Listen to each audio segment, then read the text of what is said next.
మాది ప్రొద్దుటూరులో కూడా ఒక స్టోర్ ఉందండి. ఇంటిగ్రేటెడ్ హార్ట్ టచ్ కలెక్షన్స్ పేరుతో ఉంటుందన్నమాట. అక్కడ కూడా ఈ ప్రొడక్ట్స్ అన్నీ కూడా మీకు దొరుకుతాయి. ఈ నెంబర్ కూడా మీకు నేను ఇస్తున్నాను, పైన ఇస్తున్నాను ప్రొద్దుటూరు నెంబరు. మీరు అక్కడ దగ్గర ఉన్న వాళ్ళు ఆన్లైన్ త్రూ అయినా వాళ్ళ ద్వారా తెప్పించుకోవచ్చు. ఒక సింగిల్ ప్రోడక్ట్ ఉన్నా కూడా వాళ్ళు ఆన్లైన్లో మీకు పంపిస్తారనమాట. ప్రైజెస్ అనేవి ఏదైతే హైదరాబాద్లో ఇస్తున్నామో అదే ప్రైజ్లో వాళ్ళు కూడా మీకు ఇస్తారు. మీరు ప్రైజెస్ ఎక్కువగా ఉంటాయని మీరు ఆలోచించాల్సిన అవసరం ఉండదు. సో మీరు అక్కడ కూడా స్టోర్ని విజిట్ చేయొచ్చు. ఇది స్టోర్ వచ్చేసి శివశంకర్ మాల్లో ఉంటుందన్నమాట. మీకు ఇది రమణ మహర్షి స్కూల్ పక్కనే శివశంకర్ మాల్ అని ఉంటుంది.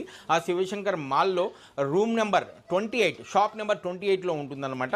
మీరు అక్కడ కూడా విజిట్ చేయొచ్చు. ఆ షాప్ పేరు వచ్చేసి ఇంటిగ్రేటెడ్ హార్ట్ టచ్ కలెక్షన్స్. ఈ ప్రొడక్ట్స్ అన్నీ కూడా మీకు అక్కడ దొరుకుతాయి అన్నమాట. సో ప్రైజెస్ అనేవి కూడా మీకు సేమ్గా ఉంటాయి. మీకు కావాలరా అంటే ప్రొద్దుటూరు నెంబర్ మీకు నేను పైన ఇస్తున్నాను. ఈ నెంబర్కి కాల్ చేసి మీరు అక్కడ కూడా విజిట్ చేయొచ్చు. ప్లస్ అదేవిధంగా మీకు ఒక సింగిల్ ప్రోడక్ట్ ఉన్నా కూడా మీకు దగ్గరలో ఉంటుంది కాబట్టి ఒక సింగిల్ ప్రోడక్ట్ ఉన్నా కూడా మీరు ప్రొద్దుటూరుని కూడా తెప్పించుకోవచ్చు. కొరియర్ ఛార్జెస్ అనేవి అడిషనల్గా ఉంటాయి. కేవలం ప్రోడక్ట్ కాస్ట్ మాత్రమే మేము తీసుకుంటాము.